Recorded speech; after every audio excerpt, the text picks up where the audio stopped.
Good morning, everyone. Thank you for being here. We have a number of people online this morning, so this is a bit of a flashback to post-COVID where everything was hybrid. I guess on a cold morning, that could be the case. My name is Maura Policelli. I'm the executive director here at the Washington office of the Keough School of Global Affairs. And I'm honored to be hosting all of you this morning in person and online for today's event, Ethnography and Evaluation, Findings from Emergency Crop Intervention in South Sudan. As always, we are thrilled to have the opportunity to convene a community of practice in the international development sector and to feature the evidence-based research of our faculty and professional staff.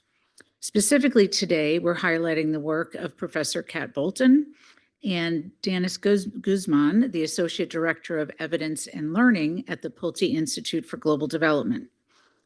We'll begin with opening remarks by Roseanne Marchesic. I apologize. All my practice and I got nervous. We are thrilled to have Roseanne with us. Roseanne is the head of the global program within the Office of Emergencies and Resilience at the Food and Agriculture Organization of the United Nations. She has been in this senior role for several years. She's based in Rome, lives in Toronto, and managed to find a chance to swing through DC during her travels. We are really honored that she is here. In organizing this event, there were several people who recommended Roseanne, and we were really honored that she was able to make this work into her schedule. Previously, Roseanne served as the head of emergency response and resilience, the team for emergency response and resilience at FAO, where she was responsible for FAO's efforts to support countries and partners in preparing for and effectively responding to food and agricultural threats and crises worldwide. She's been working with the United Nations for over 25 years and held other key positions, including Deputy FAO Representative in Bangladesh, Deputy FAO Representative in Sudan, and other senior roles in the Philippines, Vietnam, and Afghanistan. We are really honored that she's with us, and I'll turn things over to Roseanne.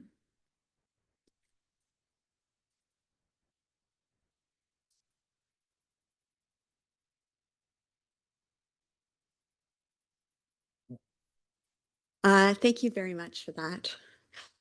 Good morning, distinguished panelists, esteemed colleagues and guests, as well as those that are attending virtually. It's really a privilege for me to be here today at the Keough School of Global Affairs to reflect on the findings from the Agricultural Markets Value Addition and Trade Development Project in South Sudan. This initiative is a compelling example of how ethnography and collaboration among funders, implementers, and evaluators can deepen our understanding of emergency crop interventions and their longer-term impacts.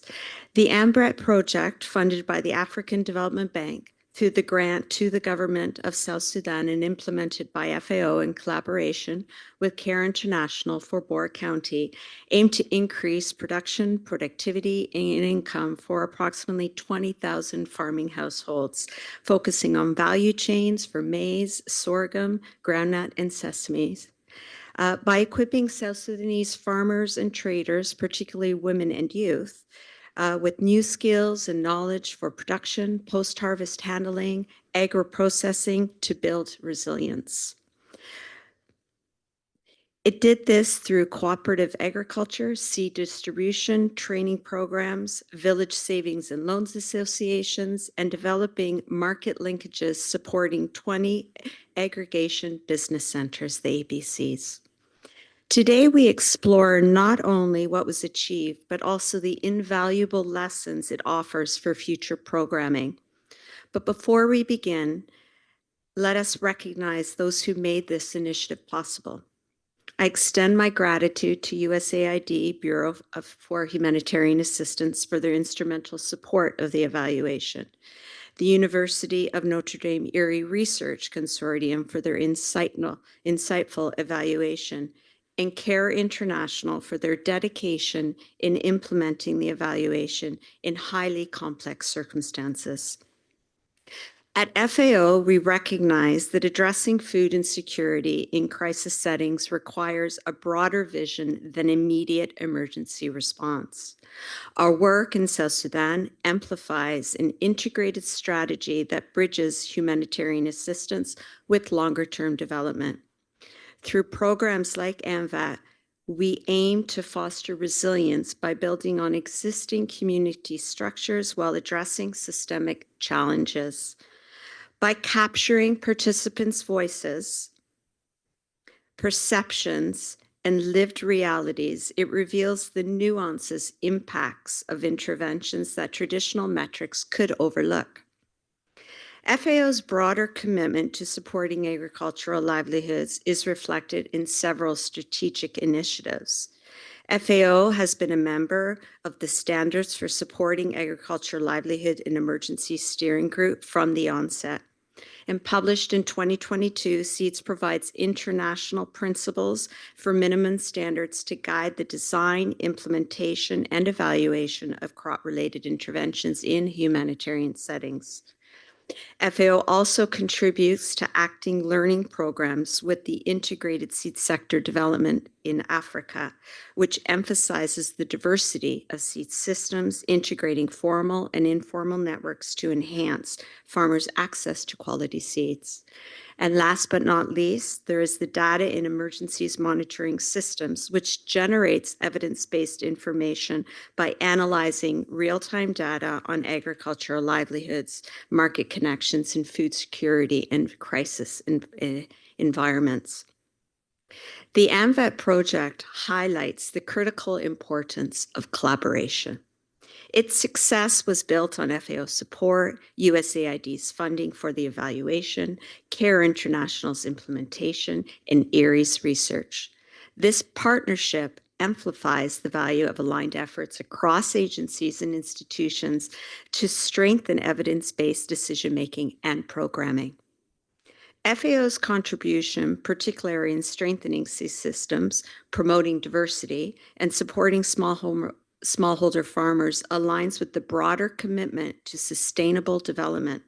Partnerships like these help us to ensure that interventions address local needs and create longer-term impacts.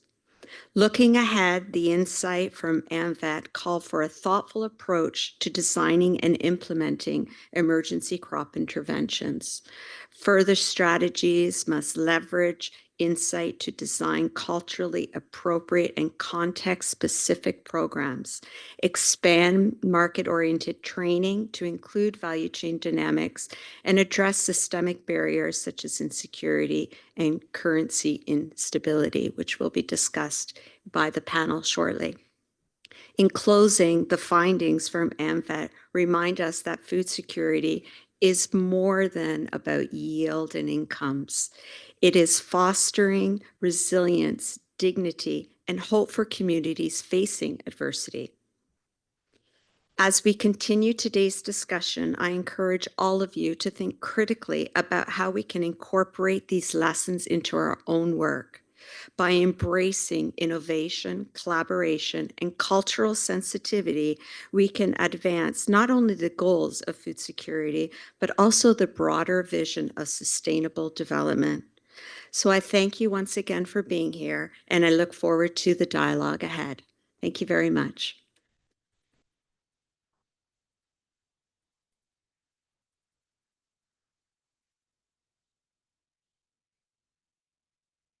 Thank you, Roseanne.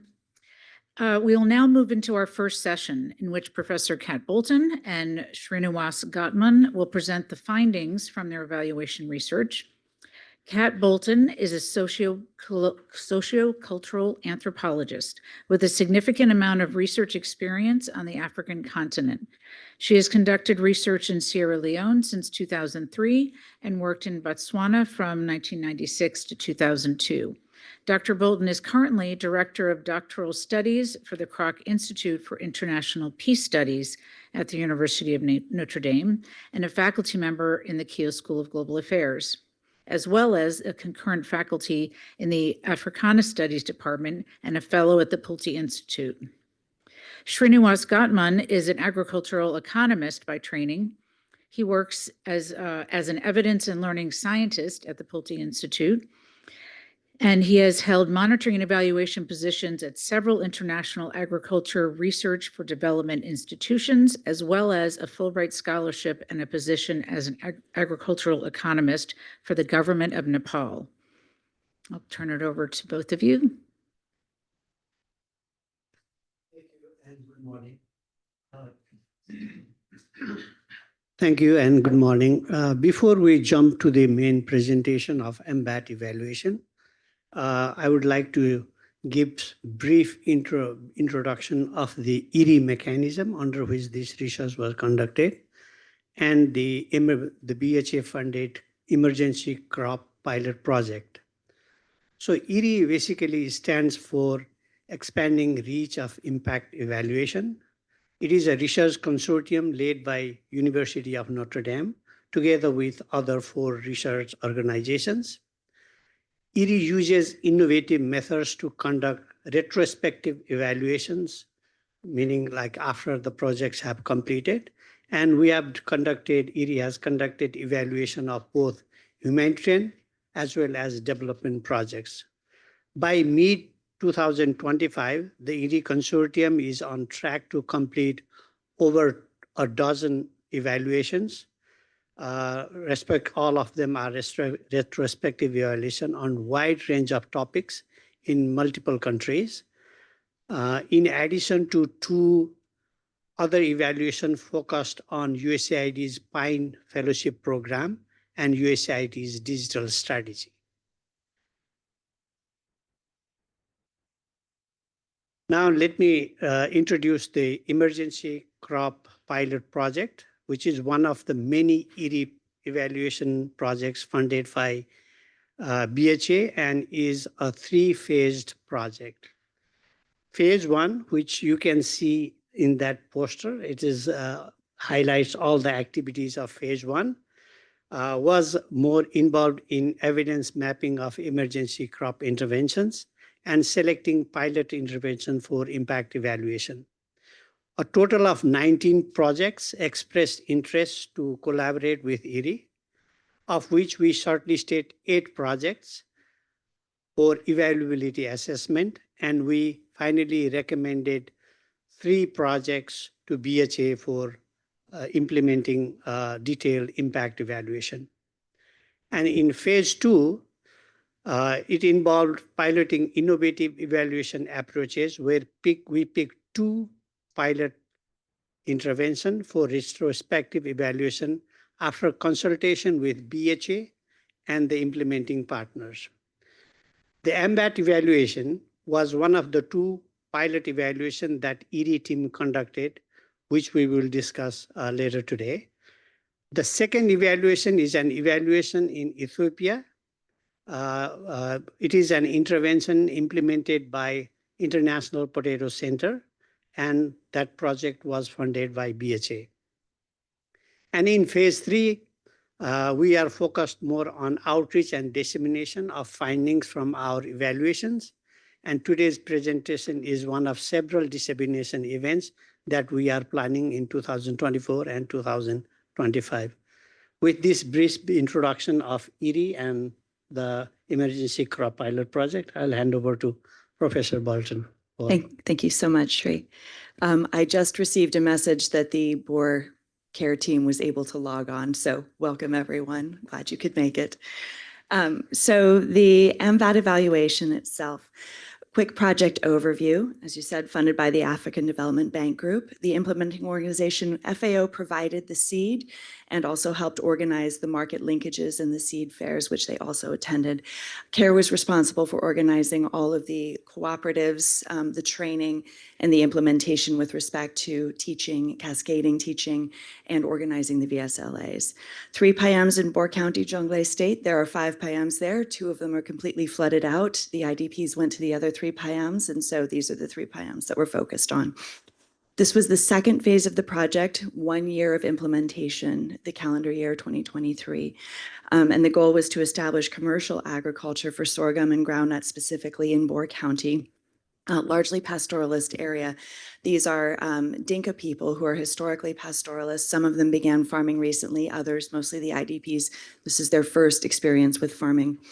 So the goal was to organize and register farming groups legally with the Ministry of Cooperatives, distribute seed, train the trainers who would then go to their communities and train the farmers themselves, organize VSLAs, and build 3 aggregation business centers in the county, 1 in each Payam, and Yidi, Makuach, and Kolnyang, for which the cooperatives would come together, decide how much of groundnut and sorghum they wanted to sell, process it there, and then sell it from there, and basically create a sustainable network of cooperative agriculture.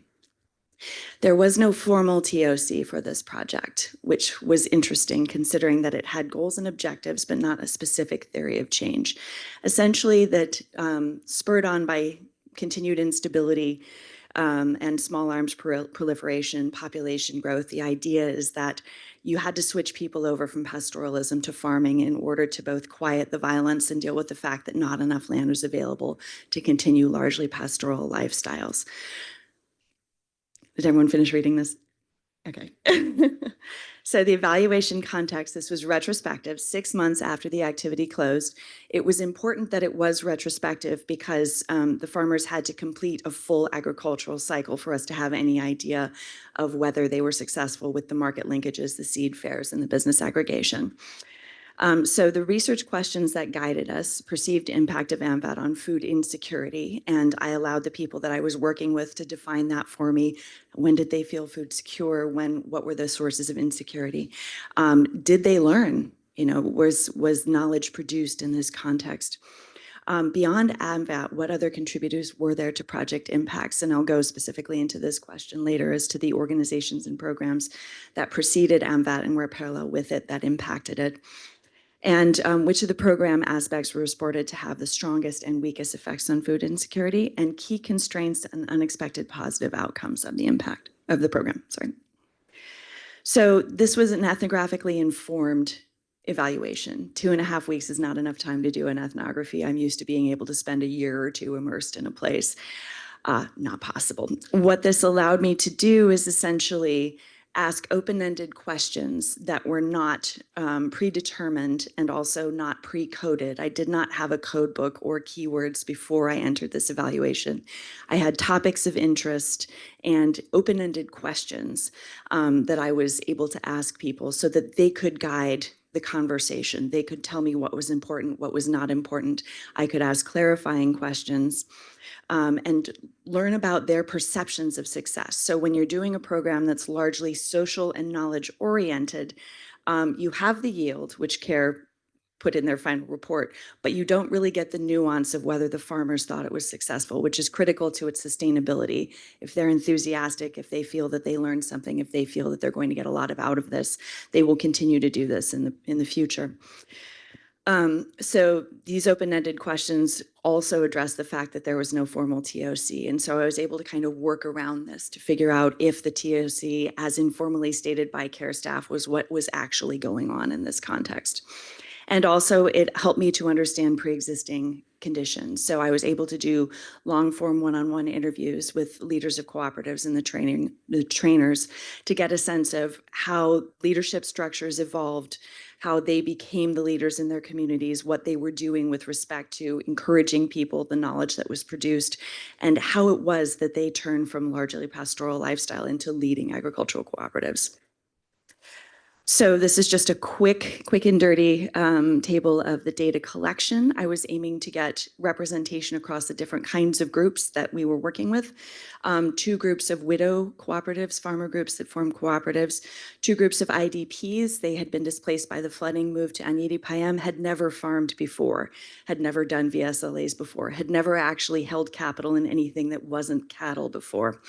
Visits to the 3 aggregation centers and interviews with the cooperative leaders who were running the aggregation centers, and 3 counterfactuals of non-beneficiaries. So community leaders, people who are not involved in AMVAT, may have been involved in other programs in the past, to get a sense from them of what food security was like for those not participating in the program. And 7 one-on-one interviews with the TOTs. And they were separated between the agriculture side and the marketing side. So I got 4 agriculture and 3 business trainers. Data collection largely looked like this: finding a nice tree to sit in the shade and just talk for as long as was necessary. Summary of findings. Oh, so quickly for the data collection, I had a translator to English, and I had a concurrent note taker who was taking notes directly from the Dinka. So I was transcribing from the English translation, he was transcribing from the Dinka, and every evening I would get his notes and kind of put them together with my own and develop keywords and questions to follow up on the next day. So question 1, perceived impact of the program on food insecurity. The Red Beauty groundnut was universally loved. It performed extremely well. They were very enthusiastic. The sorghum seed was, I wouldn't say not successful at all, but largely unsuccessful as a rainy season crop. When farmers planted it, the seed basically drowned. They had to go to other farmers and ask for seed to plant. If you're planting 1 fadan, then you can, basically they'll give you seed, but if you want more than that, you have to bargain for it. And so some people were trading small livestock in order to get seed to plant. However, the IDPs, who had no preconceptions about what the farming was, when they did their demonstration plots, noticed that the Wad Ahmed sorghum drowned. They decided to use it again, plant it again right at the end of the rainy season, and they were able to get a second season crop for it. There was a clear food security difference with the counterfactual. Non-participants emphasized their own hunger, ongoing hunger, how thin they are, how weak they are, how they also need to do something, more ambitious with their own farming. The training of trainers approach was incredibly positively perceived. This is because the groups, the cooperatives, nominated their own trainers, so there was a lot of trust in their abilities and their leadership capacity. The fact that this training could be continually refreshed and kind of, re-cascaded to the community was something they were really looking forward to. More training, more training, more training. We want more training. And it led to a sense of real accomplishment amongst the TOTs, and they had the confidence to continue to lead their cooperatives. Agricultural techniques, they had never done line planting before.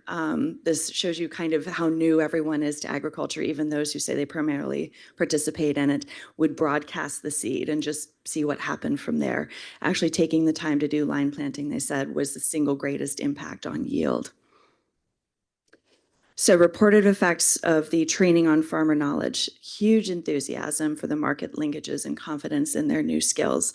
There was a massive mindset shift. Nobody had ever thought that you could farm commercially before, even amongst those who had farmed on a subsistence basis. So this just opened new avenues for possible futures for them. However, the construction and handover of the ABCs and equipment, processing equipment in them, was delayed and uneven. We are sitting in this photo in an ABC that has not yet been handed over. CARE had to come with the keys and open it for us to sit in there and do the focus groups, because there's no seed, no product being stored in these yet. They have not yet been handed over. And I'll go into the problems with the processing equipment later. So if reported effects on farmer knowledge continued, as you can see from this growth chart that the trainers produced for their cooperatives, there's essentially a sense that you can produce endless growth from this model, that commercial agriculture can expand exponentially and without limits. And the expectations were unrealistic because local supply chains, local logistic chains, local infrastructure cannot support that. The fact that commercial agriculture doesn't really exist means that your market isn't really there yet, because people don't even understand that they can purchase food either in bulk or on an individual basis. And so the market linkages are also quite rudimentary. And so really AMVAT was kind of not necessarily jumping the gun, but definitely a pioneer in this space. So wild dreaming from the participants of what will be possible with this project.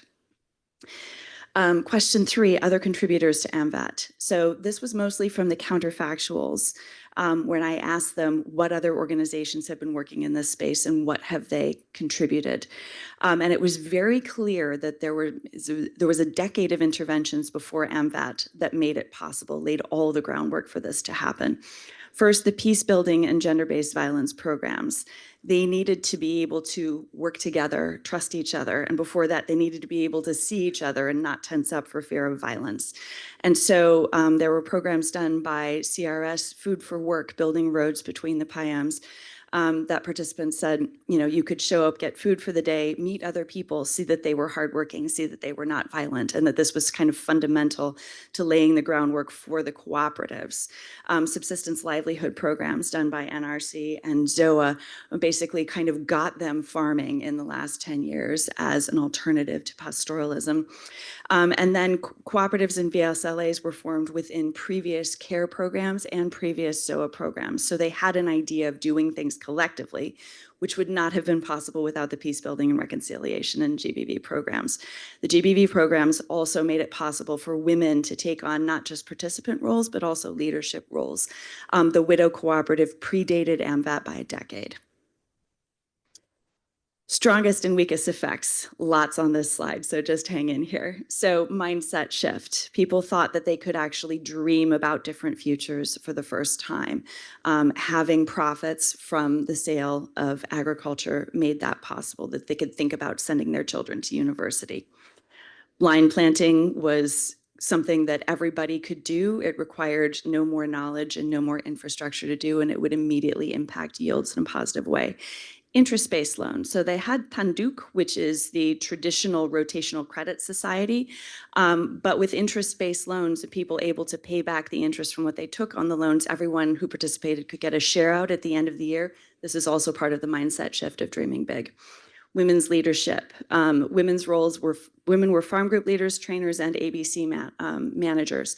So as the pastoralists were kind of shifting to agriculture on a subsistence basis, because the men were caring for the cattle, it was the women who took part in the farming. And so they actually had more experience farming for a lot longer time than the men did.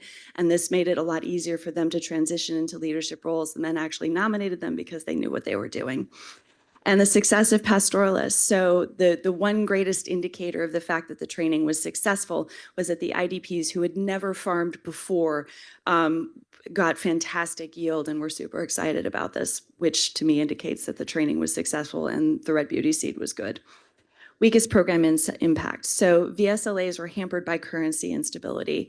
South Sudanese pound crashed about 6 months into the program, and suddenly several of the VSLAs stopped operating. They had to give the share outs immediately because the currency was useless. So there was a preference stated for income generating activities. Put the money into capital, poultry farms, goats, things that can reproduce themselves rather than holding it in money. So continued instability, migration, and resource constraints limited their ability to farm. Most everybody had moved into the Boer area for safety's sake, but their farms were still outlocated in the original PIAMs. The IDPs were walking 6 hours a day to get to and from their farms, which hampers the amount of time you can spend on the farm. Can't engage in pest management. Wild animals and domestic animals were always invading their fields. Can't engage in weed control. There was no fencing available because no one's living in the bush anymore collecting the wood. And they didn't have anywhere to store the seeds or the yield because the farms were so far away. They didn't have time to actually build anything. Haphazard handover of the ABCs and equipment. The one ABC that was working did not have a grinding machine for the groundnut. And they had a threshing machine for the sorghum, and they had to go and purchase bags that were waterproof because they didn't have any to actually protect the sorghum seed from moisture. And the inappropriateness of the Wada and Ahmed for rainy season agriculture. So identified constraints to the effect. Insecurity was the main negative impact on yield. Travel time. The fact that the youth were often not farming because they were scared about the Murle ethnic group in the bush who are known to engage in child kidnapping and human trafficking. And so the youth were pulled away from the actual farming activities to patrol the boundaries of the fields. And they couldn't do anything because they had no fencing with crop protection when they weren't actually there. And the outsized expectations for agricultural productivity, because they don't actually use land over and over. There's no field fallow cycle because they don't have any history with farming. And so their practice, and Shri and I were trying to figure out what to call this, is essentially one and done. You clear a field, you plant it, and then you move on to something else, which actually resonates more with the pastoral lifestyle because people were used to moving with their herds, so they only needed to plant a farm once and then they leave it and move on somewhere else. With the population growth and sedentism, this is going to be a problem in the future. They will run out of land. They also don't grasp supply and demand or wholesale pricing. And this was something that I also discussed with the FAO leader in Boer, and that he said they wanted per cut price for bags at the seed fairs. And I was like, well, this is something that the market linkages trainers should have addressed. And so that needs to happen in the future. Positive outcomes. So it's basically you see somebody succeed and you want to do it yourself. And so non-participants noticed how productive line planting was, and they were able to do it themselves. They also approached the trainers to see if they could get better training on agricultural production. And so of those who were paying attention, their yield increased as well, even if they were not participants. Changing mindset for youth participants. Pastoral lifestyle is increasingly violent because of the small arms proliferation during the war and the fact that these arms were never confiscated. Cattle raiding, which used to be the youth rite of passage, is becoming increasingly deadly. Several of the trainers that I spoke to were youth who had volunteered to leave the raiding lifestyle and the cattle lifestyle and go to agriculture because it was safer, and they thought that the money they earned from cooperative farming, they could actually further their educations. And so they were leading in this regard. It was not the older men who were still wedded to the pastoral lifestyle. So a note on the TOC, Dinka pastoralism. There's actually a lot of anthropology of South Sudan, and most of it is about how the pastoral lifestyle is organized. There's no hierarchical leadership, and so that was a change for them to having leaders be the trainers. Youth initiation happens through cattle, and so there's some slippage there with respect to how they will become adults in an agricultural system. Emphasis of clan over self actually helps because the cooperative mindset is kind of built into Dinka culture. People work together. They are not, autonomous and looking to advance themselves as individuals. But the economic and social capital is all held in livestock. You cannot have weddings, funerals, babies born without cattle. And so that culturally is going to be a very difficult shift. So the move from pastoralism to agriculture is safer, and the youth are leading this, but that's going to be a very uneven process. For the older men, they call this diversified livelihoods. They were very excited that commercial agriculture created a safety net for them and the fact that they could actually hold money. And I said, well, what are you going to do with the money? And I was thinking children's education, healthcare, small businesses. We're going to buy cows. Buy more cows. We can buy more cows because we have money now. And that for me is the kind of nub upon which the slippage in the TOC turns. However, young people wanting to leave the bush, go to farming instead of pastoralism and pursue an education, they were supported by their mothers. So women's leadership in the cooperatives also kind of enhanced this transition for youth who wanted to leave that lifestyle. So a final note on how a commercial agriculture program is an emergency crop intervention, because it seems like only a thing that you could establish in the wake of emergencies. Foundation for community cohesion in complex emergencies. It's much more resistant to violence and intercommunal violence when you have cooperative agriculture. They know each other, they trust each other, they depend on each other, and so they're better able to resist violence. ABCs, as you could see from the photo, are very secure. And so they are in an area that is prone to seasonal flooding. The seed can stay dry. People are less likely to move. They can kind of weather these storms when they have seed stores and crop stores. And that gives them a foundation for quickly restarting agriculture after temporary displacement. If flooding moves them out, they can then move back in and start farming again because they have a secure place in the ABCs for seed and potentially to sell crops to get profit to start all over again. So recommendations from this project: you have to know what the previous programming is in an area that would potentially lay the foundation for this. You need subsistence agriculture programs before you can have commercial agriculture programs. You can't jump into this. You need people who are kind of identified, self-identified leaders within the communities who are willing to take on that role to kind of encourage their community. And that has to be multi-generational and both genders. And Boer had all of that. So livelihoods can diversify without cultural values changing. That's fairly clear. So now we have farming and pastoralism in the same limited space. The training of trainers approach was incredibly cost effective and impactful. You pull the trainers into one central location for a couple of training sessions a year, and they can go and be the leaders and the trainers in their community. But you also need to manage expectations about what is possible with commercial agriculture. So for ethnographically informed evaluations, none of this would have been possible without the open-ended questions. Tell me about the insecurity, and they could list all of the things that were problems in their fields. Tell me about previous programming. And also the long-form interviews help me understand the context and history for everything from the rotating credit societies to the state of farming and pastoralism and how leaders emerged in the community. And we could collect data that we didn't know existed. I had no idea about the Murle ethnic group and the kind of real and existential threats that they posed before this, and would not have found this out without doing these open-ended questions. And with that, I will close.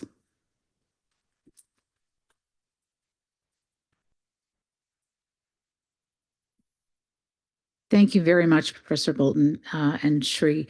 Are there any questions? There's a lot of information and very rich research. We have time for some questions. Yeah, thank you very much. That was a really excellent overview, and really happy to see your approach, the ethnographic approach. So my name is Stephen Walsh. I'm a senior ag advisor. And I actually started my work in this field working in South Sudan, working with the Dinka. So I'm really struck by this particular case. Obviously, there's a lot of questions because it seems like there's just tremendous failure here. Because it strikes me as being a real disconnect between an emergency activity, yet what we're looking to do here is very much developmentally oriented. So very much developmentally oriented, big emphasis on thinking long-term, which is nice, but the reality is it was an emergency activity, incredibly limited by an incredibly short time frame. So I don't want to get into those issues about, what would have been the cause of failures, but really the larger question for me is, in your view, what was the donor or perhaps partner thinking in terms of what success might look like given these contexts? Because it just strikes me as destined for failure to try to work with non-agricultural food producers and then getting them to even approach doing something commercial in an difficult context, and seeing that the seeds themselves were sort of questionable. I mean, there's all kinds of issues here, but I think really the bigger thing for me is, what do you think the implementing partners and the donor was thinking when they designed this? Do you really think that they had the vision of success as was suggested here, or sort of what was the thinking? Thank you. It's an excellent question, which is why I spent 2 months looking for a theory of change in this project and combing through all of the documents. And the goals and objectives, basically, as stated by FAO in the documents that they worked up with CARE for the technical designs of the program, was essentially that food security in Jonglei State, and especially in Boer County, is some of the worst in all of South Sudan. And for them, this idea of being cost effective with respect to addressing food security meant that it made more economic sense to institute commercial agriculture in basically Boer County in a kind of central location for a small group of farmers to produce food to alleviate food insecurity overall in Boer County. So for them, it was produce it commercially and distribute it rather than have everyone farming on a subsistence basis. And I think cost was a huge factor in this. This was done for less than $200,000 US. And in that respect, it was sort of, what is the biggest bang for your buck? Get a few people producing a lot rather than a lot of people producing a little. But I agree with you that in terms of a kind of ongoing potential emergency, everything could explode at any second, that, you know, the markets will disappear, but not necessarily the distribution networks. And I think that must have been the thinking behind doing this, that if you have seed and there is a place to protect it and people who know what to do with it, that you would be able to manage an emergency situation better and hopefully bounce back from it more quickly in the aftermath. But I can't otherwise posit their thinking.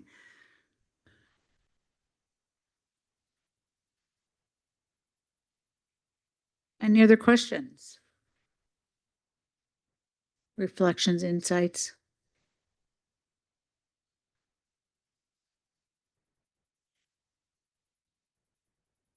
Miguel Gonzalez, I'm also with the ag team at BHA. What were some of the issues getting the agribusiness or aggregation business centers transitioned over to the local populace? And this is, well, it was sourcing building materials, sourcing specs, and actually getting people who were capable of building it to have the time and space to do it.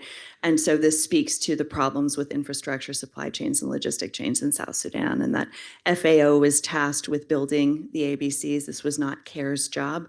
And everything was delayed by 6 months because they literally didn't have the materials to do it. The processing equipment was a bit of a different issue. The FAO director in Boer was a little bit cagey about what had happened with the handover of processing equipment. Some of the cooperatives received equipment without a working ABC. The working ABC didn't have all of its equipment. Some of the cooperatives had some processing equipment from previous projects, and so there was a lot of unevenness with respect to that. But for those without the processing equipment in the ABC, they had to pay other people to shell and grind the groundnuts or, you know, thresh the sorghum, and that lowered their profits. And so it was simply a matter of having the logistics, supply chain, and material available to complete these things. And so the fact that they weren't there was also why I feel that these expectations for, you know, countrywide commercial agriculture are outsized at the moment. And I think we have at least one question online that Iskandar will. Yeah, it's a question from Susanna. She's asking, were the seeds, groundnuts and sorghum, local indigenous seeds or genetically modified? So the groundnut was Red Beauty, which is widely used around the region. The sorghum was not the local variety. So the sorghum they referred to as Wad Ahmed, and it was sourced from the Sudan and meant to be drought tolerant, good as a kind of late rainy season, end of the season crop. And so when planted early in the rainy season, these seeds drowned. And so the farmers had to source seed from other people in the area. As I said, they were able to either barter for it or have it gifted to them. And some of them, if they wanted to plant on a larger basis, would have to produce cash for the seed. But the Wad Ahmed, for the IDP group who had no preconceptions about what the agriculture was, having done their own demonstration plots, decided that they could try to use Wad Ahmed as a second season crop. And so they planted it right after they harvested the first crop, and they actually did get a second crop out of it.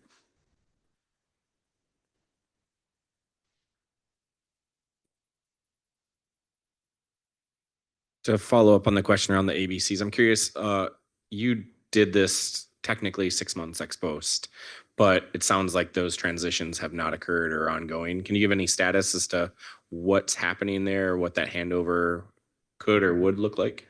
So the handover was basically delayed by the lack of processing equipment for either of the other two ABCs. And I don't actually have a status update on that. So because CARE has shut down from doing that project, they're no longer communicating with FAO on it. And it was FAO's responsibility to hand over the processing equipment and the centers. So, but after a full agricultural cycle, it was basically people, you know, kind of storing grain in their homes and kind of distributing it on an ad hoc basis rather than having a center that buyers could come to. But they were still extremely positive about the program, even with that, because they'd never had the possibility of selling anything before and being able to decide what to do with money. So, yeah. I have a question. As an anthropologist, and given the types of research that you've done over the decades, what was your experience partnering with the Pulte Institute and looking at doing this specific kind of research that was evaluating a USAID funded food security program? Just this, your reflections on this type of research in this context with all the, various interest groups involved. Just would love to hear your thoughts on that. I think it went extremely well. I was very glad to hear that there was so much openness to an ethnographically informed approach. I worked a lifetime ago for the World Food Program, evaluating school feeding programs in Southern Africa, and was basically given a survey to do amongst the participating schools, and so was not kind of allowed to ask my burning questions. And this particular experience allowed me to kind of follow my instincts for what the next good question was, and to work with Keough and Keough, my translator and note taker, asking them for clarification. Is this word translatable? Is it not? That sort of thing, to get a sense of what people were actually saying, when they were talking about the importance of Tanduk, the rotating credit, in their lives, and how, the VSLAs were an even better idea, but income generating activities would be better still. And so kind of combining rich cultural traditions with possibilities for development interventions was fantastic. And, I think it would be great to be able to pursue these kinds of evaluations in the future. So I was very, very happy with the way it went. We have another question online, but I'm going to steal the mic for a moment. I'm Danis with the Pulte Institute. You'll hear more from me later, but as an evaluator, I also wanted to follow up on this question. I know we were constrained by logistics, visas, timing, weather, all kinds of things to get this evaluation to happen, and you were limited to about 2 weeks in the field.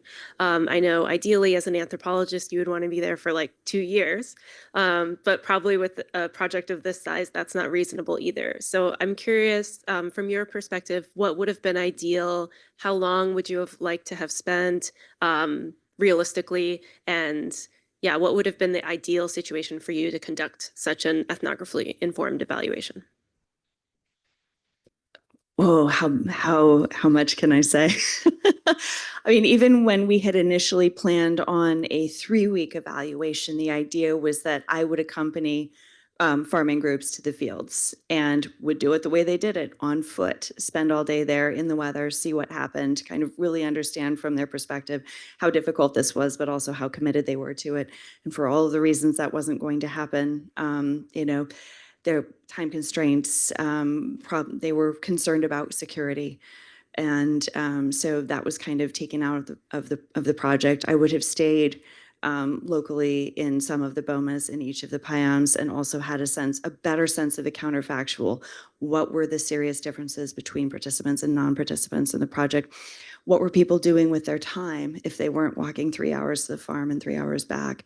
What were other people doing? What specifically for those who focused on pastoralism, how much were they holding of their capital in cattle versus other things?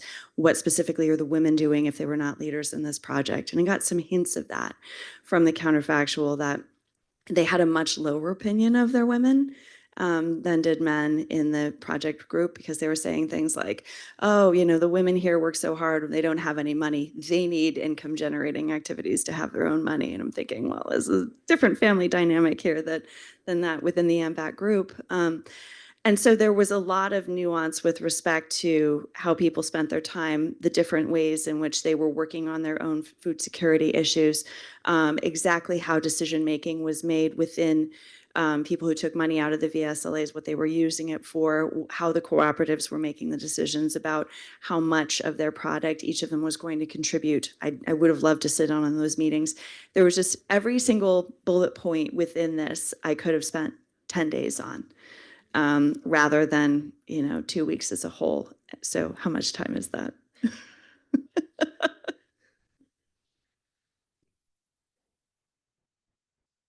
Okay. We have a two-part question from Louise. Might you comment on the land tenure agreements? Were farming plots owned by those sold, or with the one and gone, did land ownership not matter? The second part of it linked to this, was there any investment in land plot improvement, which might be key for sustainability? So the best answer to this question and how it wasn't really considered at all within the program design is when I'd mentioned in a meeting with the FAO director and board that it was not sustainable to do this kind of one and done agricultural model. He said they have plenty of land. And I said, well, everyone is constrained to the land that they actually own. The reason that, people in Kolnyang only had to walk 30 minutes to their farm is that they were in their payam and their farms were right there. For the IDPs who were 2 payams away from the land that they owned, they were the ones who had to walk 3 hours out to their farms and 3 hours back. And so it wasn't just kind of where is their land available to farm, it's where is our land that we can farm because we own it. And so, with respect to how much yield they could get out of it, it was also determined by how far they had to go to their farms. They could only farm what they owned, and they could only have cattle on the land that they owned as well. And so for the IDPs as well, since their land was pretty much flooded, they were limited to the land that was still farmable in that moment, in that situation. So he saw no constraints on land use. I saw absolute constraints on land use. And that's basically where we are.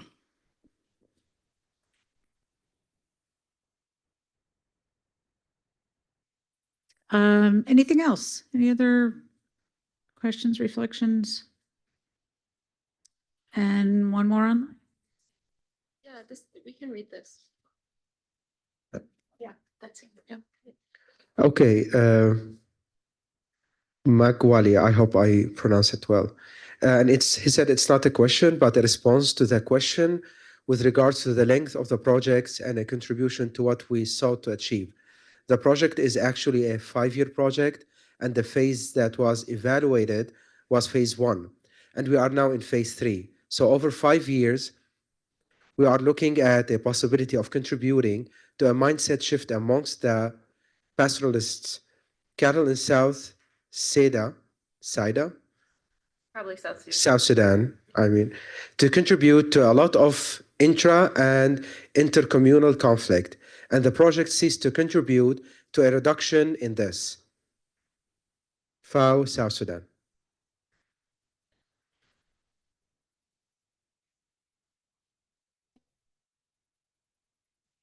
Professor Bolten and Sri, thank you for your presentation, and we'll continue with the next part of our program.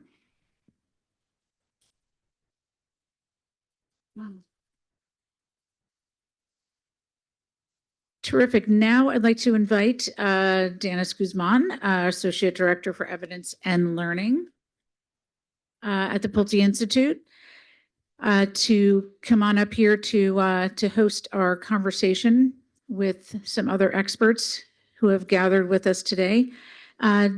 This is kind of a full circle for Danis in some ways, I might imagine, since she studied anthropology as an undergrad at Notre Dame. And she'll be joined by Lloyd Owen Bonwart. He's the Mel Director for CARE's Women in Digital Economy Fund. Jan Morrow is the Food Security and Livelihoods Division Chief at USAID's Bureau for Humanitarian Assistance. And Mara Russell, she's the Senior Director for Food Security and Resilience for CARE. So please join me in welcoming this panel that Danis will be moderating to continue the conversation. Great. Great. Well, thank you guys. I'm going to, you thought you could get away without having your bios read, but I'm going to read them anyway, just to introduce our amazing panelists here. So I'm going to start with Jan in the middle. Jan Morrow is Acting Division Chief for USAID's Bureau of Humanitarian Assistance Food and Livelihoods Division. Prior to joining USAID in 2016, Jan worked for 16 years in the private veterinary sector and international agriculture NGO world. He has lived and worked in over 40 countries. Originally from Northern Ireland, he grew up in former Zaire and has an interest in Salvadoran indigenous language conservation and revitalization. Next, we have Lloyd. Lloyd Owen Banwart is the MEL Director for CARE's Women in the Digital Economy Fund, WIDEF. Prior to joining CARE, Lloyd served as an Activity Director for the USAID BHA-funded Humanitarian Assistance Evidence Cycle, or the HIKE activity. In this role, he led efforts to use impact evaluations to produce actionable evidence that improved humanitarian programming in a resource-constrained and rapidly changing context. Lloyd brings 20 years of experience in international development, emergency programming, and applied research. He has led monitoring, evaluation, and research activities across resource-scarce settings in Latin America, South Asia, and Africa. At WIDEF, Lloyd promotes operationally focused monitoring, evaluation, and research to expand women's and girls' access to and use of digital tools. He focuses on leveraging data for monitoring and research to drive programmatic improvements and contribute to a broader evidence base for advancing digital inclusion. And next, right next to me, we have Mara Russell. Mara is Senior Director of Food Security and Resilience for CARE. And for the past 10 years, she has led a team that provides technical and operational assistance to large food, nutrition, and water systems programming funded by the US government. Mara also has a strong academic background in anthropology with a bachelor's degree from UCLA and a master's degree from Columbia University. She has over 35 years of experience working to build food security, enhance gender equality, and strengthen resilience among poor and vulnerable households and communities. Previously, Mara was practice manager for gender and resilience at Land O'Lakes International Development, now known as Venture 37. She has also led a consortium of 17 organizations known as Food Aid Management and previously worked in Northern Iraq, Somalia, and Russia. Great. Well, thank you all for joining us today. I'm really looking forward to putting the findings from this evaluation into the context of each of your own programs and organizations. I have just a few questions for you, and then we'll also have plenty of time to move to questions from our attendees. So I'd like to begin by discussing this concept of ethnographically informed evaluations. My first question is to Jan. I know that in the food security space, USAID has well-developed indicators, guidelines for measurements of quantitative outcomes. But an in-depth qualitative study such as this one seems to be more of a new area for BHA in particular. So I'd like to know from your perspective what you see as the benefit of ethnographic research in assessing the effects of BHA-funded work. Sure. Thanks, Dennis. Yes, you're right. BHA does have a robust, as does Greater USAID, robust M&E protocols for all of our implemented work around the world. But very often it is very quantitative. And in BHA, in the agriculture sector, a lot of our results are really just output indicators, which are useful and good. But as we look at trying to improve the type of work that we're funding and to be able to have the best impact for the beneficiaries that we're helping around the world, especially as we know that, you know, the problems around the world continue to increase. There are larger numbers of people in need, and funding constraints by all the donors are a common topping point for all the NGOs. So we want to make sure that, you know, we can really ensure that anything we're funding is going to actually have a not just an output, but a good outcome and then an impact. I think from the sort of research side, there's a recognition that there are lots and lots of different tools that are available. And I think what was exciting for us with this research piece specifically is to bring in a tool that maybe we haven't used in the past and try to understand the why, the nuance behind why things were being taken up, why things were being, providing change in the people's lives. What was it that drove them, to continue doing that even afterwards, rather than, as we see so very many times, they're doing it while the partners are there because it's kind of the thing to do. But is it going to maintain itself afterwards and become a sustainable, ongoing improvement for their lives?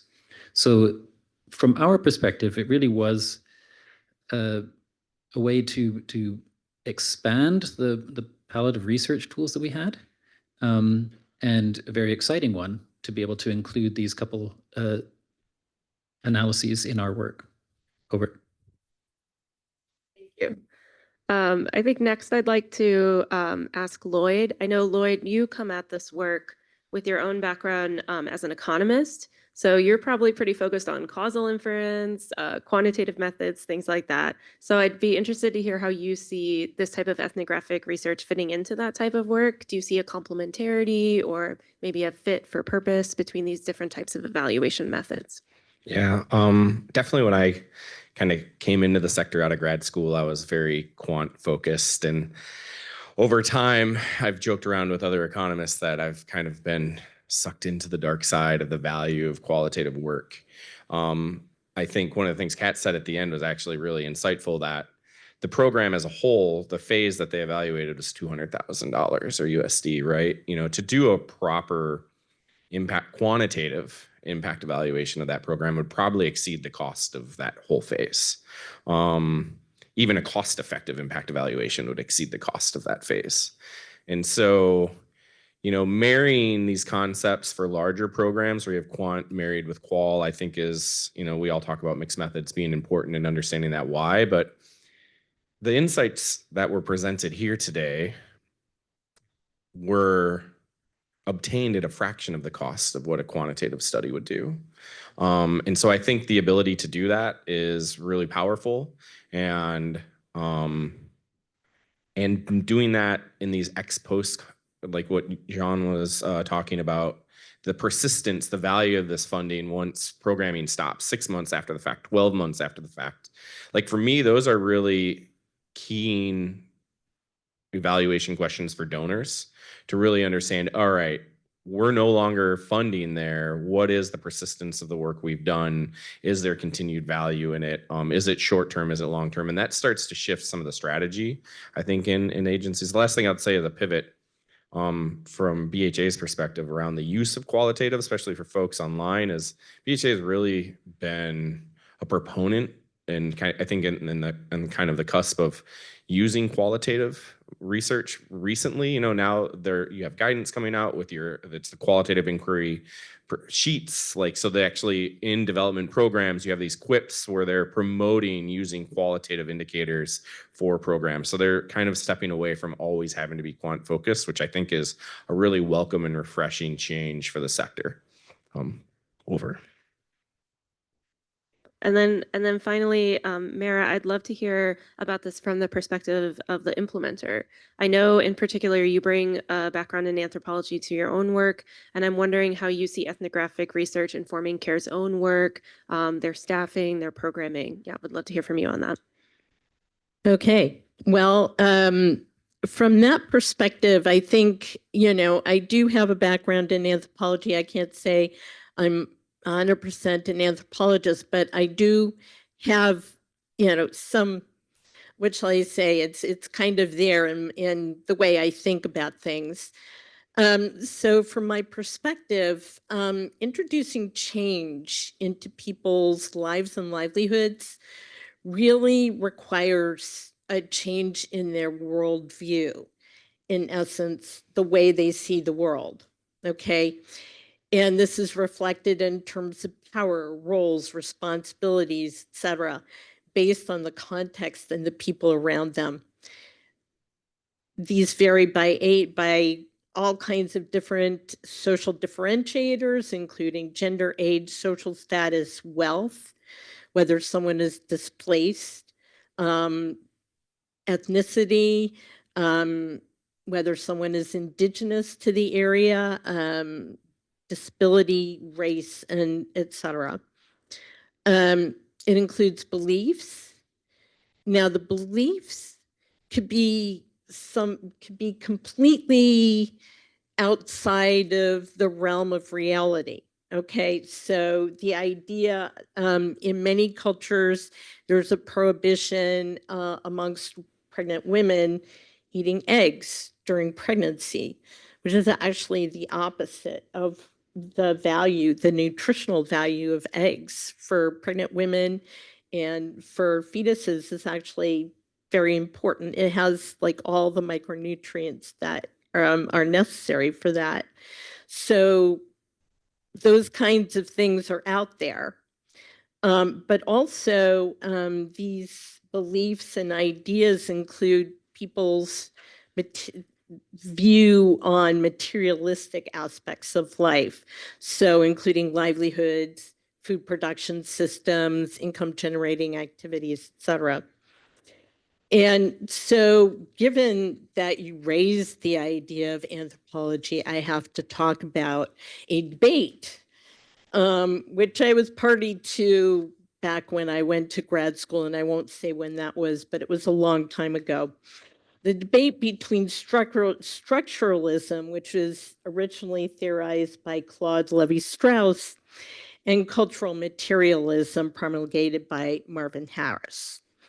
And in a very simplistic explanation of this, is structuralists see innate conceptual structures such as sensory perception and language as primary in the ways we define our worldview, whereas cultural materialists believe is the ways we interact with the world to ensure survival, including access to food, water, shelter, and the means to obtain them, and production method, including production methods and income, are primary in shaping our worldview. But this is a chicken and egg paradox, because what we actually see is that we may start out with one structural viewpoint and change based on what we need to do to survive, to thrive, to care for our families appropriately, et cetera, especially if we find better ways to survive in the face of shocks and risks, including climate and conflict, et cetera. So if we introduce change into this paradigm, promoting practices that can improve people's survival and lives in the face of changing context, we need to be aware of people's existing worldviews. Okay, that's rather simplistic for those who have a background and understanding in the transition from pastoralism to crop production. But kind of dissecting it a bit more, what we see is that there are incentives and disincentives, in terms of what would motivate change. So as we design programs, we need to keep this in mind also as we introduce and implement interventions. Those are things to keep in mind. So first, we need to ensure that people will benefit, okay? And of course, one of the things that really made the difference here was line planting. But, ensuring that if we are going to ask people to change, that they're going to benefit from it. So also ensuring that the seeds we're using are appropriate for the context is very important. Pastoralists must see crop production as a positive improvement, okay? And those of you who are familiar with this transition, I don't want to go into detail, but the tragedy of the commons is what this is normally called, in which pastoralists fight with one another or with crop producers over who can access land and water for grazing or for production. And of course, climate and other stressors may necessitate this change, but in doing so, we still need to keep in mind what people are giving up or what people may need to give up in order to change. And past experience, so in the AMVAT case, we saw climate stressors livelihood improvements. Climate stressors were the push, and the pull were the potential livelihood improvements, the potential for reduced violence, especially amongst youth, and increased potential for education for them. And it's interesting to note that youth are generally more open to change than older folks.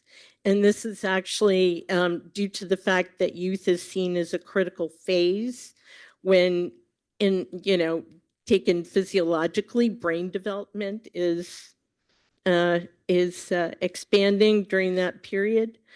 And past experiences of these communities with peace building, gender programming, et cetera, has really predisposed folks to these changes prior to the AMVAT experience.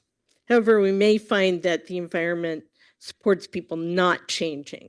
Okay, so Andrew Catley, who is a pastoralist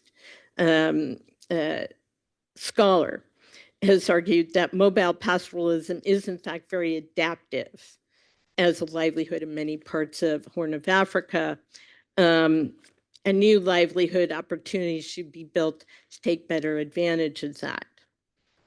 Regardless of this, there will still be many people of all ages who will find it more difficult to change due to structural issues or material issues. For structural issues, focus more on social and behavior change methodologies. For material issues, we focus on building livelihood and resilience capabilities, which was done during the AMVAT program using VSLA through groups such as VSLAs. We also have a farmer, field, and business school technology that builds on FAO's FFS, where discussions regarding social norms, social norm change can take place, including for women, and we create incentives such as ensuring that livelihood options will improve income. Just a quick note about the VSLA situation. CARE has a lot of experience with models of VSLAs in emergencies that are more flexible in terms of the share outs, the timing, et cetera. And we also have operated VSLAs in Zimbabwe where hyperinflation is a fact of life. So we figured these things out. Of course, in 1 year, it's kind of difficult to do that, but just wanted to mention that it's possible. Thank you. Thank you. I mean, I think this type of complexity that you're bringing to this conversation is something that we certainly couldn't have captured if we were just running a survey like you were describing, Kat, in like a World Food Program evaluation, like just questions with multi-selects or something like that. We would not have been able to get into this complexity of cultural change and mindset shift. So thank you for bringing that into the conversation. I'm going to shift to the second aspect of this evaluation that I think was really unique, which is that it was a retrospective study. Now, you've already started to touch on this a little bit, but typically an evaluation is one of those things that we're really trying to fit in right at the end, get it done before the final report is due, before the programming closes, and that can present challenges, especially when we're talking about programming that may involve another agricultural cycle, for example, right? So this was a unique opportunity, which fits underneath our ERIE mechanism. All of our ERIE studies are ex post studies aiming to look at long-term impact and sustainability of outcomes. This was a unique opportunity to do that with an emergency activity. The program lasted for 1 year from January to December, and then we came back in June to do this evaluation 6 months later. I'd love to hear about your perspectives on other uses of retrospective evaluations, both the positives and the negatives. And Mara, I'll bring it back to you first. I'd just love to hear how CARE has been employing retrospective evaluations in other aspects of its work. So from my perspective, I think that retrospective evaluations are a great testing ground for understanding why and how change happens and or doesn't happen, and in a way that sticks. Okay, so that people adopt changes as part of their life and their lifestyle, as opposed to it being something that they try out. And it's important to understand whether we're trying to change something that takes a long time and expect results overnight, or are we bringing about a change that people find easier to adopt? Understanding the history and context in worldviews or cultures can help us to understand the best ways to bring about enduring change. So one thing that CARE has, we have a very strong focus on gender and gender analysis. And part of this framework actually includes a qualitative review of the history of gender relations. And these tied to events like, for example, an NGO comes in, or there are changes in government services that supported women to engage in livelihoods they would not have been able to do in the past. Okay, in VSLA groups, women may have gained more confidence and then learned new skills that they could depend on for their livelihoods. They may have developed relationships with other women and men in the community who they will be able to, depend on for mutual support in all of their endeavors. And at the same time, when there are shocks and stresses they need to address. So they may have developed relationships with women who have supported them in their new endeavors. And they may have questioned their previous beliefs about their capacity, or as it has been expressed, say, by Tim Finnan from University of Arizona, power two, okay, in terms of, their capacity or their ability and their decision-making or power over. For the latter, to really get at the fundamental structures, men must also be fully engaged. So they being the gatekeepers in this case is very important in terms of, which I say, reinforcing these changes. But these things make it, that make a clear difference, that open up possibilities for people. They are really important in terms of leading to change, but quite often need to be reinforced. And we've actually found this to be the case. So in an ethnographic study that was done by the University of Arizona, funded by the IDEAL Project, which is also supported by BHA, they completed a study, Gender, Power, and Resilience in Char and Hawa regions of Bangladesh, and evidence-based learning for resilience programming, led by Tim Finnan. Researchers found that women experienced both increased power to and power over during the nearly 20 years in which CARE implemented the Suharto programs in Bangladesh. And Suharto programs were funded by Food for Peace previously and BHA more recently. This long-term evaluation, or actually it was a study, sorry, it was like a longitudinal study, found improvements that took a long period of time to accomplish. These included an increase in women's mobility, an expanded role for women in the household decision-making, more diversified livelihood opportunities being available for women, capacity building efforts opened up employment options for women and others.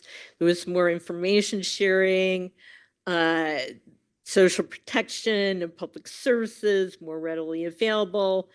Contract negotiation is more benefited the poor and extreme poor, et cetera. Community governance groups have created more public participations. At the same time, women still do not speak in the presence of male family members in public, and power relations continue as they were in some households. So you never find complete change, but the preponderance of evidence is showing that these things that take a very long time to change, that are very deep actually did change as a result of the Suharto programs. So it raises questions about our short project life of activities, okay? Providing a limited frame of time in which to bring about change within a community.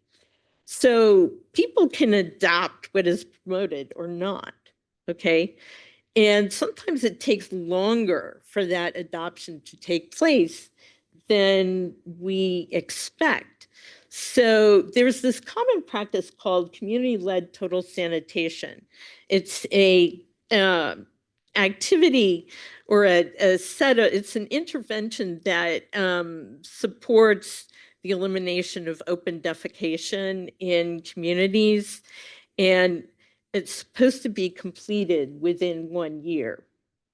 So after the year, this has been achieved, if it has been achieved, and usually it's within a year or so that it's achieved, people build or they purchase latrines and they change their habits and so forth. And there's a celebration, okay?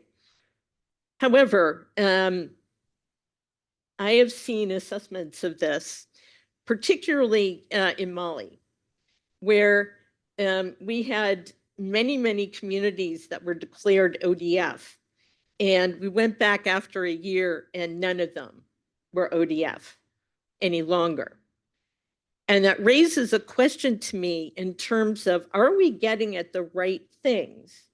Okay, which a qualitative evaluation would really look at. Maybe there are deeper issues that can't be addressed in a year, or where we must, focus on certain things as opposed to others. And maybe, but, that aside, if we were to maybe take 2 to 3 years in CLTS, maybe it would work better. I don't know. And this is something that we need to look at in terms of how long change takes. Yeah. What should we assume? What should we not assume? Yeah, thank you. I think that that especially that kind of idea of something being achieved or a graduation model, and then that long-term follow-up, coming back and seeing if it actually is sustained or if there's some type of kind of regression. We see that in a lot of these types of long-term follow-up studies. So I think that really resonates. Jan, I'll continue down the line on this question related to retrospective or ex post studies. So I'd be interested from the perspective of BHA, especially in the humanitarian space. How do you see these ex post or retrospective studies playing into your larger learning agenda?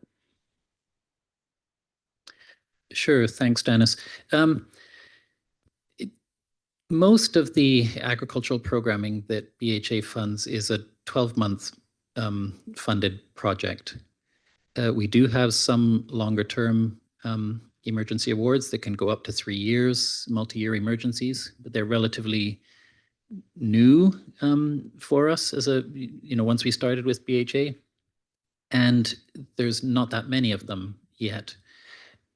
The agriculture cropping cycle doesn't align very nicely with a 12-month funding cycle or a disaster cycle of 12 months.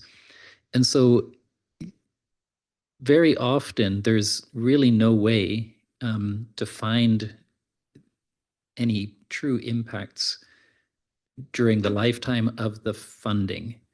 And when we try to get information, the partners, of course, come to us and say, well, we no longer have money. The timeline of that award is finished. So we're not going to spend our own money to go and do it. This opportunity that we had now to go several months afterwards, I think is a positive one, because as we try to build up the evidence for good humanitarian agriculture programming, we need to be able to really demonstrate that whatever projects are being implemented do actually have the best results for the amount of money and time that we're putting in. The only way to do that is to be able to go back. There are ways, for example, in the multi-year awards that we can look at in year 2 what was done in year 3, or in year 3 look at what was done in year 1 and 2 and begin to build up. And there, in other places where it's sort of year after year after year after year, there could be a way that we as a community of practice could look at results from previous years and begin to build it up into a sort of a meta data of information. But this type of research where we were able to really focus on one particular piece and go back after it for several months, I think is a relatively new funding strategy for at least the agriculture team in BHA, and it's one that I'm keen to try and see if there's opportunities in future.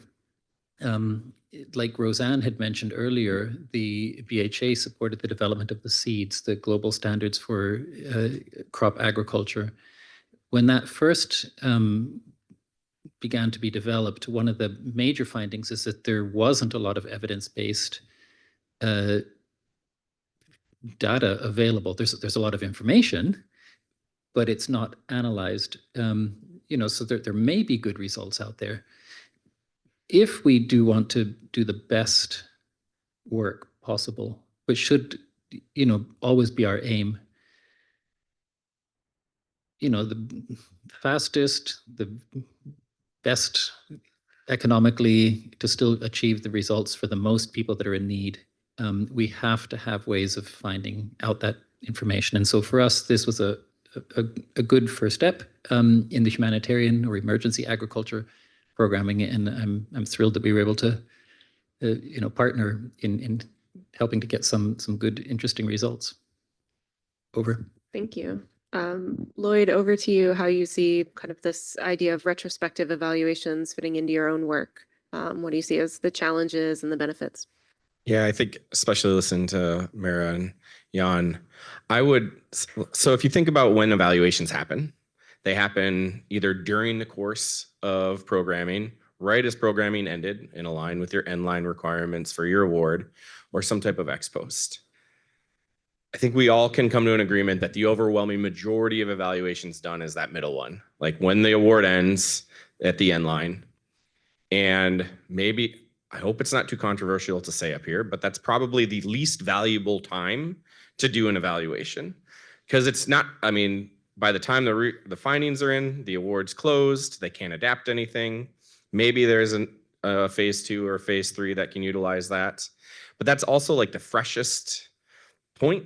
Like, the relationships are there. The participants have a lot of respect and appreciation for all the things so their recall is very positive. It's all tends to be overwhelming. It's accountability, check the box for your donors, with not a lot of utilization around an evaluation at that time. I would make the argument that doing an operational focused study during the course of a program, that the timing allows for the program to adapt, and like some of these, multi-year emergencies that Jan's talking about, or if there is a protracted crisis in terms of cycles, or these ex posts, 6, 12 months on, to say, has there been a lot of backsliding? What was the reason for some of that backsliding? In the next iteration, how can we help to mitigate the amount of backsliding? So systemically, I think it makes sense to do less and less of these ones right as an award ends, and do more either during an award or well after. That comes with its own systemic challenges for funding. I think that was alluded to. It's just hard to get those things paid for. The organizations don't have resources at hand to do that. And donors are also in a similar situation where they don't always, unless there's these mechanisms like ERIE or HIAC to come in and do these, it's really difficult to identify funding for these types of research. So it takes what I call some administration ninjaing for that to happen. And that's not, that's kind of person dependent and not system dependent. And so it's, I think, a challenge for us as a sector to start thinking about how can we get more resources in play to do this type of research, more ex post. But those are really good points, definitely. Yeah, I've been thinking a lot about that in managing the Erie Award as well. It's very rare that we get to have these opportunities to do these ex post evaluations. And what I've been pleasantly surprised about, honestly, is the openness to the learnings at that phase. Because I think there's like the accountability side, there's this tension toward almost against or like defensiveness against real learning at Endline. And that's totally understandable if you've just devoted 5 years of your, entire work life to managing one project, and then you don't see that it's, achieved everything under the sun. It's natural to say, wait a minute, we weren't supposed to do that, or that wasn't in the agreement, or that wasn't and there's a lot of that kind of push. But years later, there can be this openness. People have kind of relaxed, move on, different priorities. They're ready to be like, hey, let's see really honestly what worked, what didn't, what can be adapted, how can we improve this, how can we better serve the people we're trying to serve.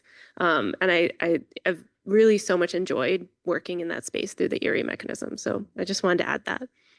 I'll bring us into the finish line here with our final question for each of our panelists. We've been talking a lot about this evaluation and thinking about, how we can use these types of findings, but let's kind of move into looking forward. So I'll start with you, Mara, once again. I'd love to know how you would bring this type of learning to the work of your team at CARE in the future and how this kind of informs future learning agendas. So I spoke to one of our evaluation specialists who basically, is just really enthusiastic about this. I think, I encountered a lot of enthusiasm talking about it.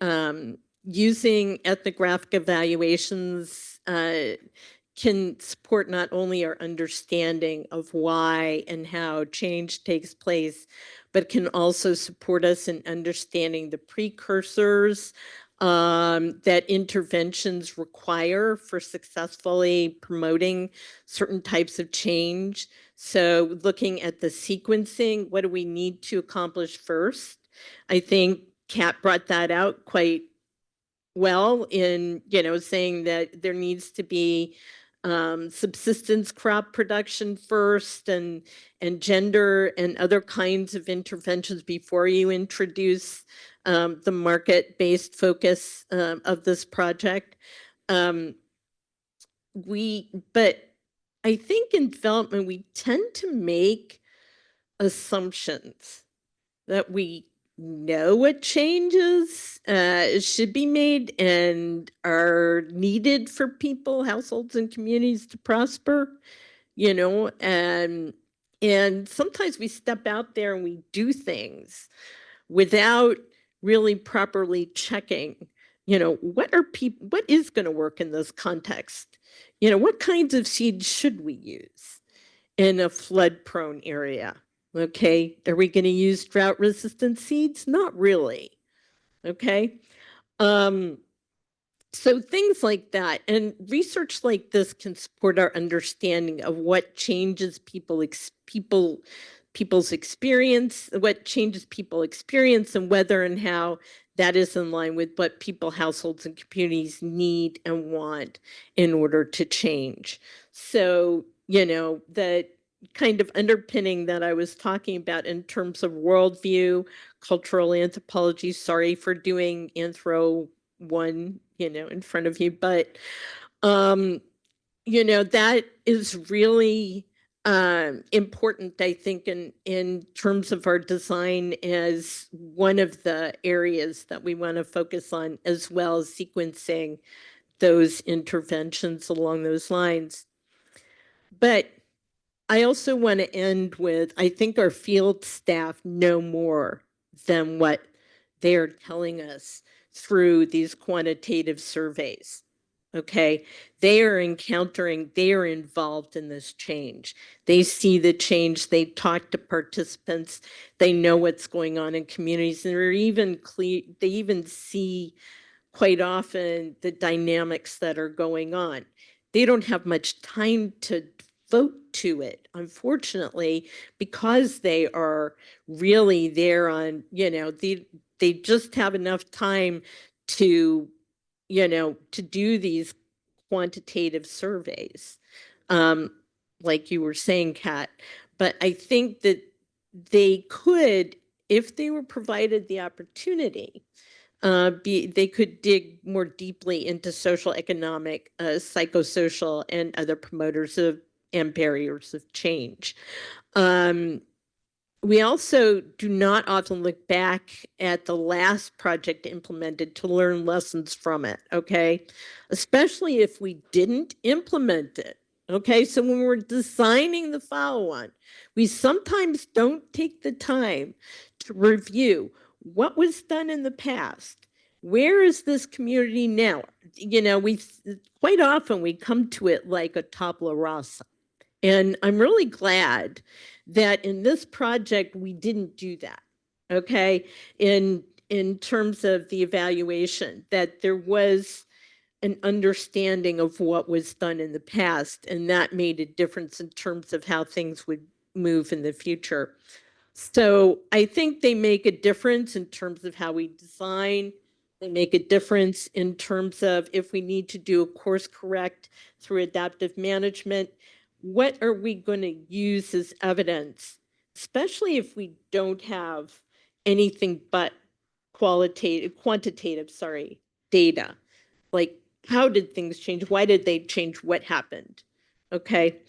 One of the ways that we're doing that at CARE, though, and we also got an IDEAL grant for this, was to engage more in terms of learning and using outcome mapping, outcome harvesting, and most significant change methodologies that allow for qualitative monitoring and evaluation. Thank you. Thank you. I'll move down the line once again. Jan, what is the future looking like for USAID, BHA, and kind of evidence and learning? Sure. I think if you look at the history of USAID, we actually do have quite a robust interest in evidence. If you think of the last administration, you know, under Mark Green, he was very big on evidence-based approaches. Under the current one with Sam Powers, we've got the Office of the Chief Economist that's looking at cost efficiency, cost effectiveness. Those aren't, you know, opposed to each other. It's a building on. And I think, you know, as I noted earlier, we're expanding the research tools now that we're able to use and that we want to use to be able to really get the best analysis of the work that we're funding.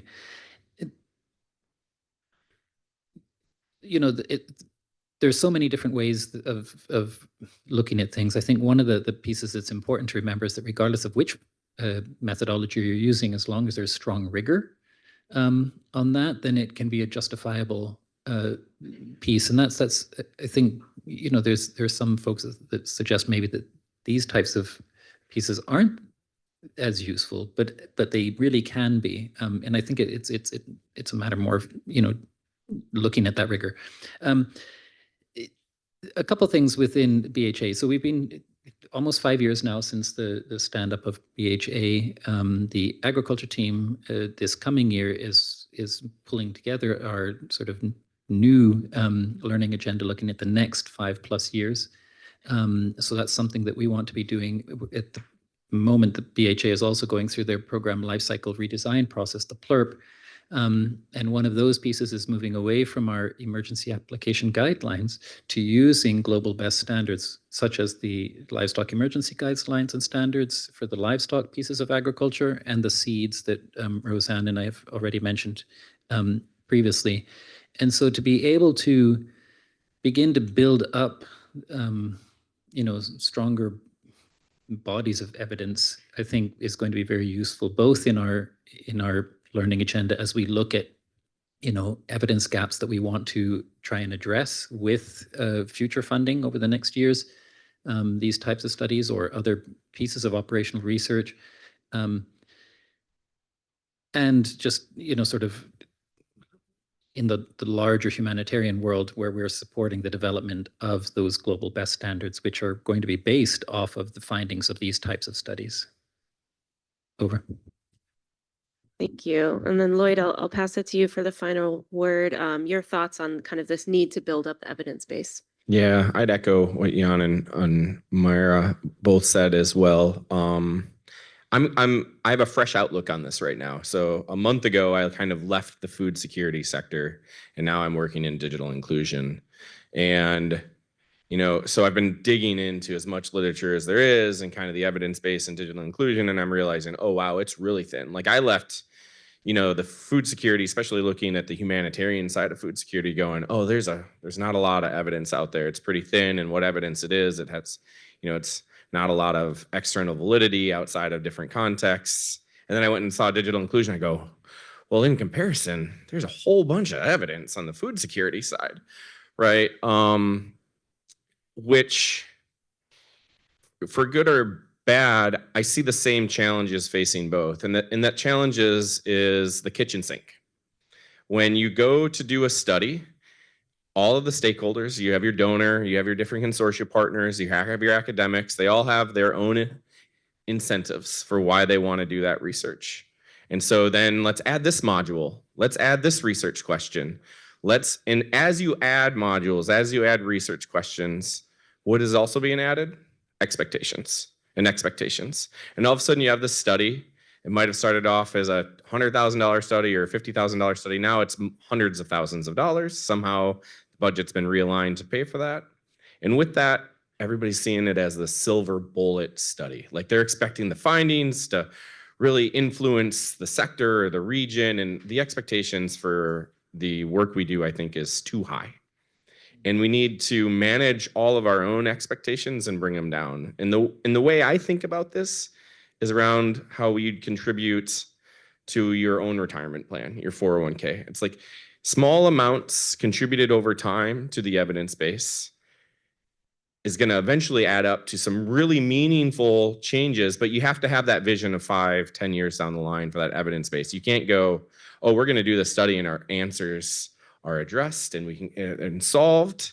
And so I would just encourage everybody to kind of manage your own expectations with each study. And I mean, I'd almost push back a little bit, Stephen, on your on your feedback here and saying like, we're a year in it. I don't necessarily see failure here. I'm like, oh, there's 4 more years. How can these be modified? How can the findings from CAT study be modified to improve that programming for forward? It's like contributing to that evidence base without saying like uniformly like this was a failure. Like I think instead it's that drop in the bucket for us to continue to learn for a $200,000 intervention. Like I talk to my kids when they make a big mistake. I go, well, that was a really cheap lesson you learned. Like, let's take advantage of the cheap lessons we can learn. So yeah, that's where I'm at on building an evidence base. I love that analogy of the 401k. I think it's a really good way to take the pressure off of that kind of silver bullet idea of like, this is, I mean, if you put all this money into a huge study and then, it doesn't achieve everything, it doesn't like solve child marriage or something, like I mean, those types of studies, you'll see that and there'll be disappointment. It's like, no, but things were learned here and they can be adapted and integrated into future programming. And that's so valuable. So I really appreciate that insight. I think we have a little bit of time for questions. We're a smaller group, so this can definitely be a conversation. I don't know if there are questions online, but we'll open it up. Yes.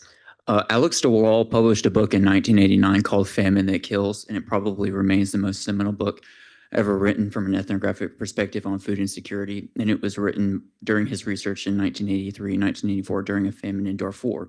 But he says that book has been rendered merely an intellectual exercise given ongoing events in Sudan today.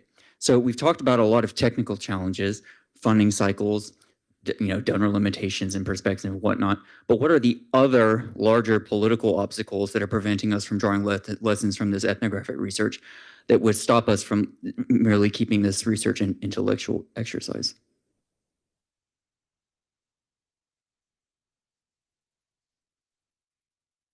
Open up the panel to our anthropologist as well. Anybody? You want an opinion? Okay, I'm going to answer you with an opinion. And the opinion is that the world seems to be revolving around numbers and data and return on investment right now. And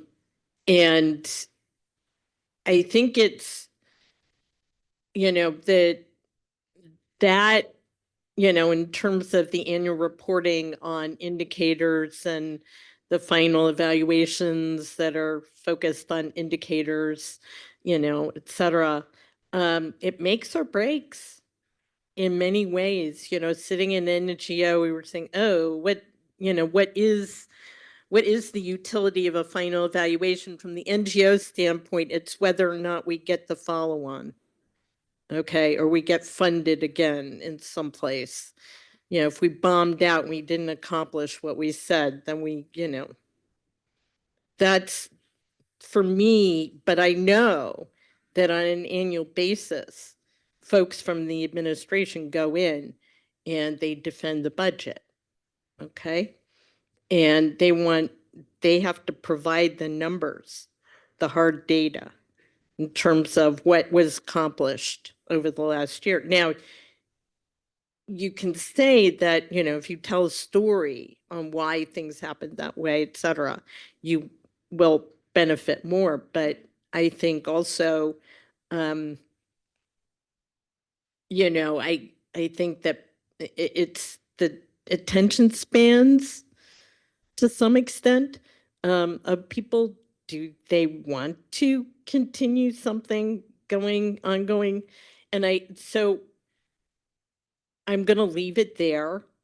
But I do understand that, if I report on an indicator, it goes all the way up.